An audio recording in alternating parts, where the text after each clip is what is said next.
what's at stake with Ken sitting on that 4th place spot. Once again, for the newer viewers tuning in right now, that 4th place spot means that you are going home. You are eliminated. And let's get started with our last set for our final Group D of the day to determine which of these players are going to be meeting up with the other groups in that Phase 2 going into Sunday Finals. And that's interesting considering that if RAFLOW wins this one, all the players will be in a situation where they are 2-1. They will all have one. No, besides Ken, sorry about that. Ken lost 2. All the other players would have won 2 sets. So yeah, it's a pretty interesting and tough situation right now. Never mind, I'm just stupid. Cirque also lost 2 sets. Right there, too. It's the end of the day, sorry. Oh no, completely understandable, especially with the amount of chaos that we've seen so far with some of our first seeds here. See the up tilt. PASERIMAN kind of made that come around where we saw PASERIMAN at first looking a little shaky for these second games, but now has really turned things up, prioritizes off of these conversions when they matter the most. Yes, so his conversions were great here, going for 1 again because he's seen the percent, he knows that he can kill. However, among all the players of that wave, he is the player who can actually suffer the most from pressure. We've seen already how it went during the first waves.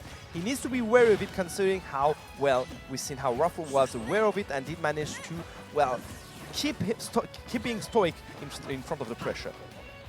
Especially with the way that we've seen RAFLOW already control the ledge a lot, and the bit of the mix-ups we've seen from PASERIMAN, whether they be those high recoveries or burning that jump early, that was a great catch right there because, again, he did use his jump early already, and there wasn't much for him to actually DI towards. He's a fast faller, so he's going to just drop like a rock. Yes, and another problem, as you said, exactly, he's a fast faller, so he's going to suffer a lot from all those strings from the side of Palutena. And oh, nice wave right there. He did it a few times already during this afternoon, and finally finding a way to connect this one was perfect because he needed it. But look at the damage again, RAFLOW being stoic there and ramping damage later, little by little, trying to get the neutral into grab, didn't manage to connect, but the job had been done already. So trying to catch a jump with the up air, finds the opportunity after that whip on the forward tilt. Again, these dash attacks, PASERIMAN's favorite move here to get a lot of these conversions going. And these rising nairs, which goes back into the loving arms of Palu. RAFLOW gets him with the down tilt. Great timing, second time around. He really wanted that edge guard right there with the trump into the back air. Yes, however, the damage again had been done, and it's kind of a message sent to PASERIMAN here. You're going to have to go for a high recovery, because if you go for a middle or low one, I will be there to punish you. Again, trying to connect, this is the second time he misses, and this is not something we've seen up to now, so I'm honestly a bit surprised. Good parry though, finding an up smash later on, trying to get that stuff going. Now will be interesting for him, because this is the first time he's ahead. Oh, the side B though, and even trying to drift a little to the side, you gotta worry about that back air. He still has enough time to follow you from the up air whiff and then into the back air immediately afterwards. Okay, Nair string again starting now. Nope, never mind. Only one was had connected, but look at the damage again. Little skirmishes here and there, even if those are not big advantageous phases. The damage is ramping up on the side of PASERIMAN little by little, and RAFLOW is there to punish all the options, roughly all of them up to now. I like the respect from PASERIMAN, just getting that one up tilt and then immediately resetting actually to see if he was going to maybe try to air dodge in instead, so that way he could get something else going. He gets that fair, keeps RAFLOW up in the air, try to maybe go for a cross-up on that rising nair there too, but just lands right in front of RAFLOW and he gets caught while getting punished again for it. Again, those dash attack. However, here, quite fancy going for an up smash here, while he did wonders with down tilt up to now. So let's see if he wants to cover again an up smash. However, here, this one was going to get punished. Perfectly well done. Again, the stage control from the side of the French player. He's going to try to grab a kill quickly, because you know that he's been fishing for those nair, those dash attacks, those up smashes. Oh, both flash stock apiece right now, and finally PASERIMAN manages to make his way back to the stage. You see these backers, you see him trying to call out the jumps with the over. What? He is so far away. Back air. He was going for a back air, and I think he's connect with the He extended his hurt box because he was trying to go for the back air. Okay. Yeah, I mean, he's French. I'm not going to complain by the current situation, ladies and gentlemen. If you wanted some fair referee for Ken is out. Yeah, confirmed. Because of that, Ken is actually out. That one game is what actually mattered right there. He pulled out the gluttony. Your face saying that. Oh no. Ken is out. Confirmed, everybody. Ken is out after that first game. Oh no, this is terrible! Going in favor for RAFLOW. That was what needed to be done. Yeah, We got to proceed, though, because for seeding purposes, the first seed out of this pool is going to have an advantage going into that next bracket, starting on the winner's final side. Because there's a word where actually RAFLOW does manage to get that set going and finishes up at first seed, I think, for tomorrow. We're going to have to see here. See the laser coming in, the Nair just drifting back.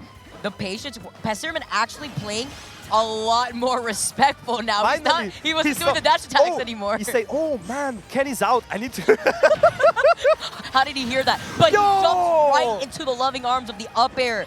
Something that PASERIMAN really likes to do is, he gets the flash real quick on the shine. Yeah, he makes his way back, but he does jump really early and does like to recover up high. Yeah, but he didn't do it up to now, and we've seen how RAFLOW actually tried to cover this jump with you up to now. Did manage to get it this time, and well, that was perfect to him. Again, no rage at all from the side of PASERIMAN, and you can see him going already for those up smashes. This is the mindset we were talking about earlier. If he wants to find that kill option, he's going to be kind of stressed. He's going to take risks. Finally punishing here a bad landing on the side of RAFLOW, but already 50% on his second stop. Catches the jump with the Nair, the explosive flame follow-up too. You saw how RAFLOW got a little close, so that way maybe he could try to contest PASERIMAN right afterwards. Gets the grab. RAFLOW is in the flow right now. He is feeling himself. The timing on the down tilt into the back air. What do you do in this situation when RAFLOW is literally feeling himself? Match point, by the way, and at match stock with PASERIMAN sitting at 1 stock. Yeah, again, 1 stock ahead for the French player here. PASERIMAN really needs to chill down, get back into that game, understand exactly what options he can go for and which one he needs to be wary of from the side of Palutena. Here, for example, that's a good way to start.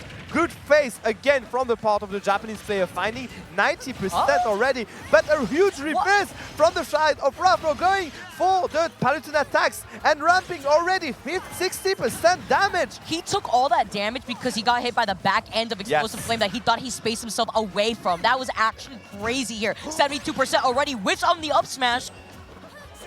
Again, trying to find a way to get back on that. All right, no side B coming in from PASERIMAN. He saw that happening from a mile away. He gets the up air at 86%. We've seen PASERIMAN come out from worse. Let's see what he does here to try to reverse the situation. He gets this grab. He's trying to play patiently, trying to remain center stage, but keeps RAFLOW by the ledge. Oh, I was scared about that fast fall here. But yeah, he tried finally to get back in there, but he's starting to do it well because already 40%, he does manage to ramp up a lot of damage. We've seen him do that much damage against Ken beforehand, so we know he's able to get back in there. However, the damage, again, getting caught here and there, will ramp up little by little. He will getting chipped here and there, and you can see already 120% against Fox, who's not a heavy character. He can get killed by a back throw now. If he sharked him with that up air, calls out the side B. This time not with an up smash, with a Nair instead. PASERIMAN's still alive. 140. He went so low. No way. No way. He went so low for that low recovery at 140, and he still was able to clip him. RAFLOW didn't expect it. He would have died. He would have died. Yet RAFLOW went for it, didn't check. Oh my goodness. This is chaotic. This is one of the worst things that could happen for RAFLOW, because he needs to do the whole work all over again. I'm actually in disbelief right now. He didn't have to go off stage. He didn't have to. He didn't have to go. He didn't have to. I don't even think PASERIMAN had a recovery, or rather a jump. He didn't have a jump. Yeah, that's why he went super low. He wouldn't have made it back, but he did angle it in a way. That's why he angled it towards the side of the stage, kind of like not horizontally directly, but in that angle towards the stage. It would have been obnoxious for RAFLOW to cover it. Right. But look at what happened. He went for it, didn't think about taking, and sorry. We go at it again. You know what? I'm not going to complain. Better Smash Brothers. Yes, that's what I'd like to see. All right, and already starting things off very similarly to the last 2 games with RAFLOW, opening things up with the Nair by the ledge, but we saw the change of gameplay from PASERIMAN in the last game. So that's what I'm worried about going into this third game. And honestly, I think the end of last game is just going to give a huge boost to PASERIMAN here, because it's like, yeah, okay, I can still do it. Oh. Shine again to cover Wally out. Oh, normal tech. So perfect by the side of the Japanese player, ramping up damage here and there. And you can see that RAFLOW does have some difficulties getting back in there. And now into up smash. If RAFLOW doesn't wake up, it's going to be tremendous, horrible for him. There's no Wake way. up, lad! Wake up! There's no way. Oh. Look at this. No, don't look at it.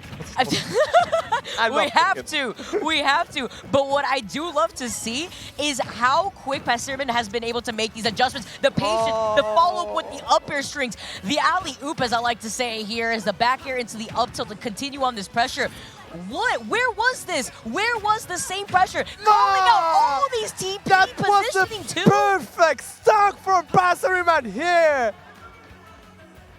Why do I have to look at it? You have to. No! We're gonna make you. Side B gets caught by the up air. Again, it's those high recoveries that we do see from PASERIMAN a lot. This time around, though, he can risk it all. He's got all 3 stocks, 88%.